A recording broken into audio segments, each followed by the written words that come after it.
Invité a mis padres a un viaje de 5 días por Hawái, pero al llegar al aeropuerto, descubrí que mi hermana Vaga llegó con ellos para ir en mi lugar. Mi papá, Roberto, dejó escapar una carcajada y dijo: «Pensamos que tu hermana necesitaba un poco de aire nuevo, seguro que no te molesta». Solo forcé una sonrisa. Ellos se llevaron una sorpresita al volver. «Creímos que Sofía necesitaba un poco de aire nuevo. Ella viene con nosotros en vez de ti. Seguro que no te molesta», repitió mi papá con esa risita burlona que yo conocía de sobra, mientras Sofía arrastraba su valija por la terminal del aeropuerto de San Francisco, llegando desde Denver. Me quedé helado. El letrero de bienvenida que había preparado se me resbaló un poco de las manos. Este crucero de lujo, en el que pasé meses organizando y juntando dinero para disfrutarlo, iba a ser mi chance de acercarme por fin a mis papás. Sin embargo, aquí estaba, viendo cómo Sofía, que no tiene empleo, me quitaba el puesto sin siquiera un gracias. Me llamo Mateo, y a mis 35 años he forjado una vida próspera para mí en San Francisco, lejos de las continuas desilusiones de mi familia. Ahorré casi un año entero para pagar este crucero de 50 días, haciendo trabajos extras y dejando de lado mis propios descansos. La habitación presidencial, el menú de comida especial, los paseos únicos. Seleccioné cada cosa con cuidado para que fuera ideal para los tres, yo, mi papá y mi mamá, Carmen, no para Sofía, de 37 años, que aún vive en el sótano de mis papás jugando videojuegos todo el día mientras ellos cubren sus gastos. Cuando les permití completar los formularios en línea para el viaje que yo había costeado, jamás pensé que pondrían el nombre de Sofía en lugar del mío. Ella se marea y se sienta atrás, anunció Roberto, ya llevándola hacia el asiento delantero de mi auto rentado. Mi mamá, Carmen, se quedó muda detrás de ellos, esquivando mi mirada como solía hacer cuando tramaban algo así. Vi cómo Sofía se dejaba caer en el que debió ser mi sitio, sacando de inmediato su celular para checar sus alertas de juegos. Los papeles del crucero en mi mochila de pronto pesaron toneladas. Todas esas reservas bien planeadas y paseos que había apartado ahora no servían de nada. La empresa del crucero necesita aviso previo para cambiar pasajeros, murmuré, sabiendo que no importaría. Mi papá, Roberto, agitó la mano como quitándole importancia. «Oh, eso lo arreglamos hace semanas. Solo pasaron tu lugar al nombre de Sofía. El hotel confirmó todo ayer». La manera tan tranquila en que lo dijo, como si sacarme del plan fuera algo normal, me revolvió el estómago de un modo cruel por lo que este viaje debía haber sido. Mientras metía sus maletas en la cajuela, oí a mi papá contándole a Sofía sobre los masajes del spa que había apartado para lo que se suponía sería nuestro domingo en el barco. El camino al puerto fue como ver un video de mi vida en repetición. Cada letrero en la carretera me recordaba otro momento en que Sofía me desplazó mientras crecíamos en Denver. Nuestros papeles estaban bien marcados. Sofía era la que precisaba ayuda, y yo, el que podía arreglárselas solo. Cuando gané una beca completa para la universidad en San Francisco, mis papás apenas se dieron cuenta porque estaban muy ocupados consolando a Sofía por su último intento fallido de trabajo. Cuando conseguí mi primer empleo importante, lo único que dijo mi papá fue si podía mandar más plata para el equipo de videojuegos de Sofía. Hice de todo por ganarme su cariño. Cada éxito, cada paso adelante, era un intento más de mostrar que valía su atención. Mi apartamento en Pacific, en San Francisco, por el que trabajé 60 horas a la semana para pagarlo, estaba solo más fines de semana de los que quisiera contar, porque siempre regresaba a Denver, intentando estar presente en las cenas familiares que al final giraban en torno a los logritos de Sofía. «Sofía está pensando en quizás tomar unas clases por internet», decía mi papá, Roberto, con ilusión, mientras mi último ascenso pasaba desapercibido. Y mi mamá, Carmen, solo asentía, echándome miradas de disculpa que no valían nada sin algo que las respaldara. Este crucero iba a ser distinto. Pasé meses arreglando cada detalle, soñando con lo felices que estarían al ver la habitación de lujo que había conseguido, los sorprendidos que se quedarían con los restaurantes finos que había reservado. Imaginaba la cara de mi papá al descubrir el balcón privado con su jacuzzi, la reacción de mi mamá al paquete especial de vinos que había pedido. Por una vez, creí que me mirarían, que me verían de verdad y se darían cuenta de cuánto había logrado, de lo lejos que había llegado.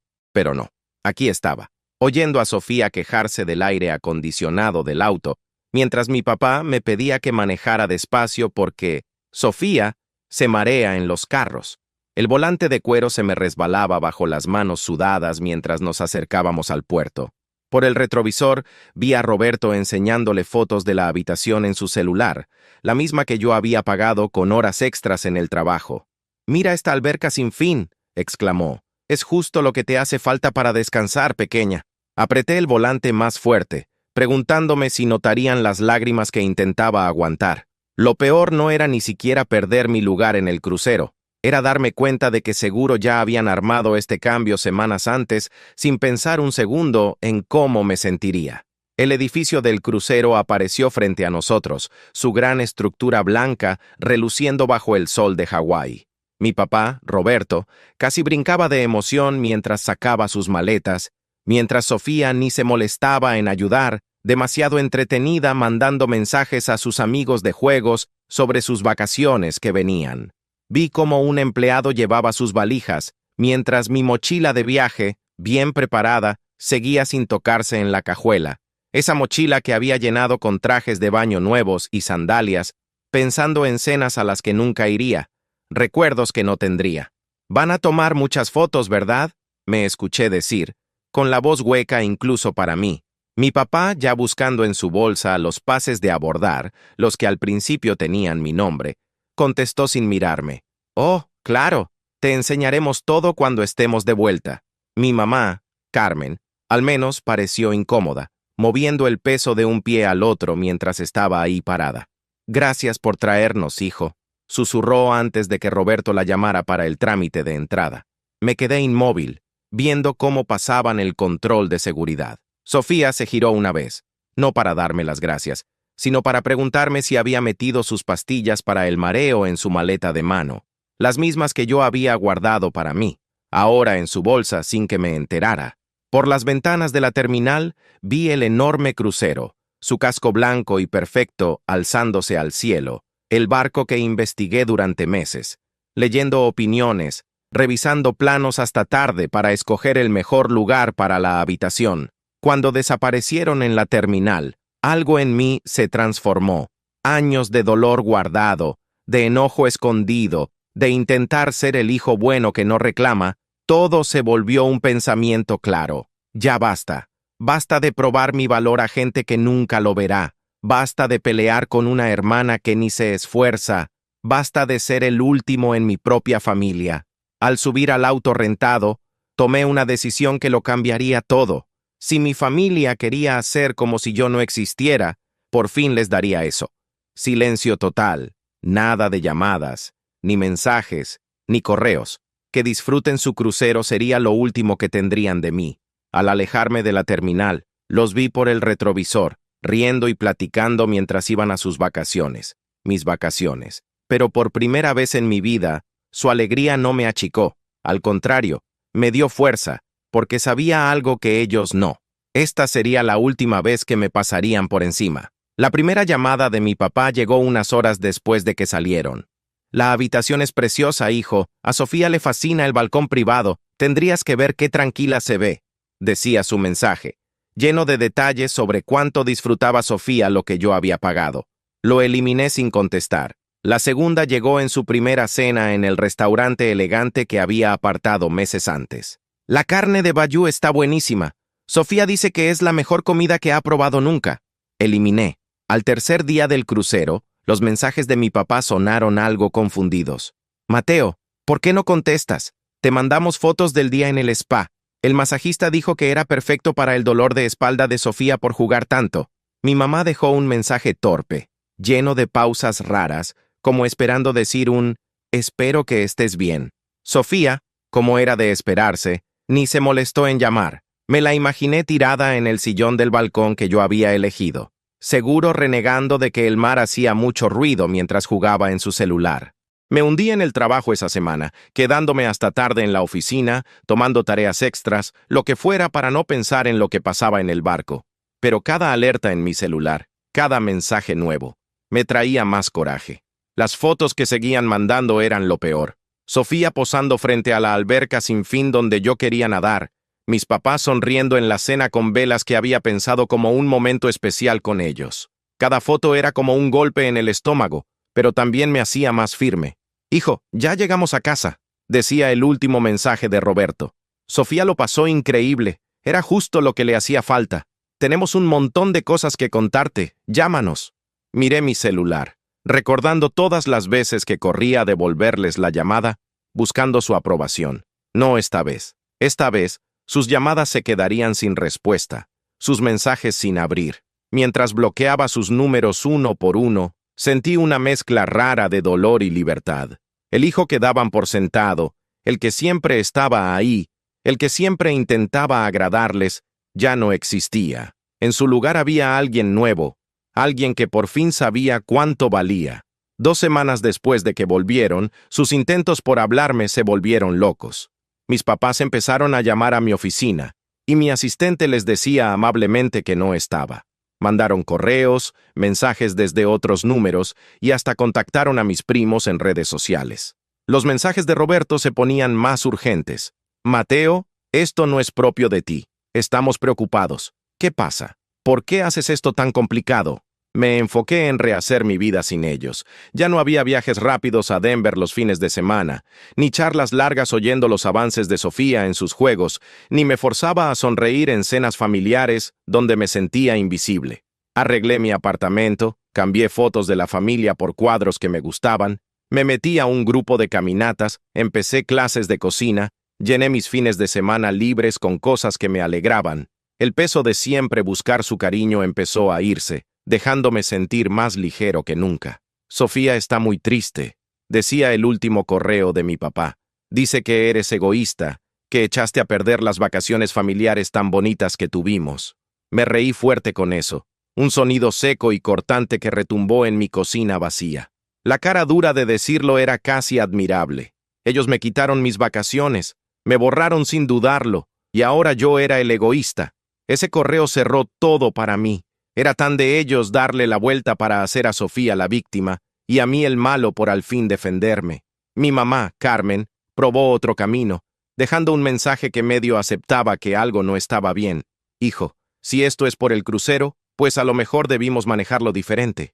Esa forma de quitarle peso era típica de ella, siempre viendo el problema pero nunca con valor para enfrentarlo de verdad.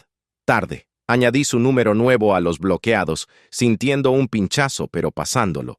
3 meses después de mi silencio, la máscara de mi papá se cayó. Su último mensaje fue distinto, directo, con sentimiento, sin las excusas de siempre para Sofía. Mateo, su voz se cortó. Ahora lo entiendo. Al oír ese mensaje, una parte de mí quiso creer que de verdad lo entendía, que al fin veía cuánto me habían herido, lo borrado que me habían hecho sentir todos estos años. Pero yo sabía la realidad. Ese ahora lo entiendo no valía nada. Era solo otro truco para jalarme de vuelta al mismo rollo donde yo perdonaba, regresaba y, como siempre, me ignoraban otra vez. No hice caso al mensaje y seguí con mi vida. Mis nuevas actividades llenaban el hueco que dejaron y por primera vez me sentí libre. Iba a clases de cocina, recorría senderos cerca de San Francisco, pasaba tiempo con gente que de verdad me quería y, lo mejor, me estaba encontrando otra vez. Volví a mi gusto por el arte, decoré mi apartamento con cosas que me reflejaban a mí, no a quien intentaba ser para gustarles. Pero claro, el silencio no duró tanto. Un día, saliendo del gimnasio, vi varias llamadas perdidas de un número que no conocía. Ya sabía quién era antes de escuchar. Mi mamá, con ese tono dudoso de siempre. Mateo, querido, sé que estás ocupado, pero necesitamos platicar. Tu papá está preocupado. Piensa que deberíamos arreglar esto como familia. Por favor, danos chance de hablar. Respiré hondo, borré el mensaje y bloqueé otro número. Pasaron semanas y sus intentos subieron de tono. Primero un correo de Sofía. Estás haciendo un drama como siempre. Solo queríamos pasarla bien en las vacaciones. Fue un error, ¿ya? Deja de portarte como niño. Clásico, echándome la culpa, como si no tuviera derecho a enojarme o apartarme. Luego mensajes de primos, tías lejanas y hasta un amigo de la infancia que aún hablaba con ellos. Oye, tu mamá está muy preocupada, solo platica con ella. No, no iba a ceder. pero entonces se pusieron pesados. Una tarde, al volver del trabajo, vi a Carmen sentada en las escaleras de mi edificio. Se veía agotada, derrotada, y traía una bolsa de papel como si hubiera ido a mi panadería favorita. Se me bajó el ánimo. «Mateo, ¿podemos hablar? Solo 5 minutos», dijo bajito, casi rogando. Debí entrar directo, seguir con mi plan de no hablar, pero algo en sus ojos me hizo titubear. Suspiré y la dejé pasar. Miró mi apartamento, vio los cuadros nuevos, las plantas que elegí con cuidado para cada esquina. Sabía que quería preguntar por qué ya no había fotos de la familia, pero no dijo nada. Sacó un pastel de canela de la bolsa, mi favorito. El olor llenó el lugar y, por un segundo, casi se me olvidó todo, pero solo por un segundo. «Tu papá lo siente mucho, Mateo», empezó, jugueteando con una servilleta. «Sé que la regamos, sé que debimos preguntarte antes de llevar a Sofía al crucero, pero...» Levanté la mano para pararla. «No, mamá, no es solo el crucero», dije, tratando de no alterarme. «Es por años y años de esto, de ser siempre el segundo, de que nunca me vean de verdad». Tragó saliva y, por un instante, pensé que lo aceptaría, pero, como siempre, cambió el tema. «¿Sabes cómo es Sofía?», murmuró, sin mirarme. «Ella necesitaba eso, Mateo. Tiene sus cosas y...» «Yo...» Mi voz salió más alta de lo que quise. «No lo necesitaba. No me lo merecía». No supo qué decir. Se quedó callada. Agarró su bolsa y susurró un «lo siento» antes de irse. No era una disculpa de verdad, solo una salida, como siempre. En los días que siguieron, sentí rabia y alivio a la vez. Por un lado me alegraba haber dicho lo que sentía. Por otro sabía que no cambiaría nada y no me equivoqué.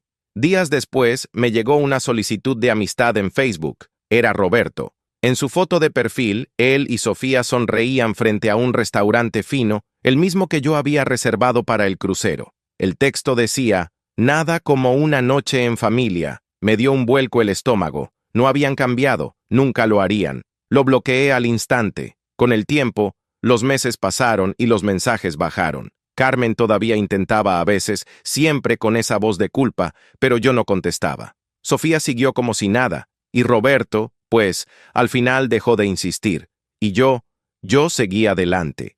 Hice amigos nuevos, viajé solo, me di la chance de vivir sin estar siempre buscando que me valoraran.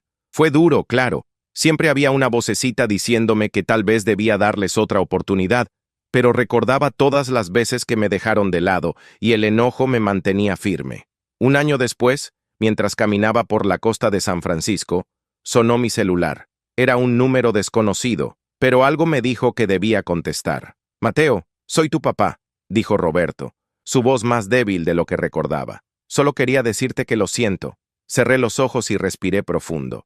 «Te tardaste mucho en darte cuenta, papá», respondí, tranquilo pero firme. Suspiró del otro lado. «Lo sé, pero lo estoy intentando». Pensé un momento. ¿De verdad quería esto ahora? ¿Estaba listo para abrir esa puerta otra vez? «Espero que estén bien, pero yo ya seguí mi camino», dije y colgué. Los meses se volvieron años y mantuve mi decisión. Corté todo contacto para siempre, sin llamadas, sin mensajes, sin visitas sorpresa. Al principio sentí un hueco, como si esperara algo, quizás un gran momento o una reconciliación que nunca llegó, pero con el tiempo entendí que lo que aprendí no venía de ellos, sino de mí. Hoy mi vida es otra. Vivo para mí, para lo que me hace feliz, para la gente que de verdad suma algo bueno a mi mundo. Ya no siento esa necesidad constante de que me valoren los demás, porque al final, si alguien debía valorarme, ese era yo. Y esa ha sido la lección más grande. Mientras Sofía sigue viviendo del apoyo de mis papás, metida en su burbuja cómoda, yo he crecido, he madurado, he armado una vida que me enorgullece, con logros que son míos y no dependen de que nadie me aplauda. Al mirar atrás, veo cuánto he avanzado, cuánto me he vuelto más fuerte y seguro, y eso solo ya es un triunfo enorme. No me arrepiento de haberme alejado, nunca lo he sentido mal. Sé que mis papás siguen consintiendo a Sofía, dándole excusas para sus tropiezos, pero en el fondo sé que les pesa lo que pasó. Sé que piensan en mí, que se preguntan dónde se equivocaron, que quizá quisieran haber actuado diferente. Pero la verdad es que alguien tenía que parar esto, y si alguien debía hacerlo fui yo. No guardo rencor, guardo lecciones. Hoy sé que a veces hay que apartarse para ver claro, y al hacerlo vi quién soy, qué quiero, y sobre todo, ¿Qué no voy a soportar? Ya no soy el hijo olvidado, el hermano que queda atrás. Soy alguien que se puso primero en vez de seguir peleando por migajas de cariño. Y la vida sigue, con viajes, amigos nuevos, planes que me emocionan y momentos de paz verdadera. Nunca había estado tan tranquilo conmigo mismo, porque al final, el valor de verdad está en saber quiénes somos y tener el valor de elegirnos, aunque eso signifique dejar ir a quienes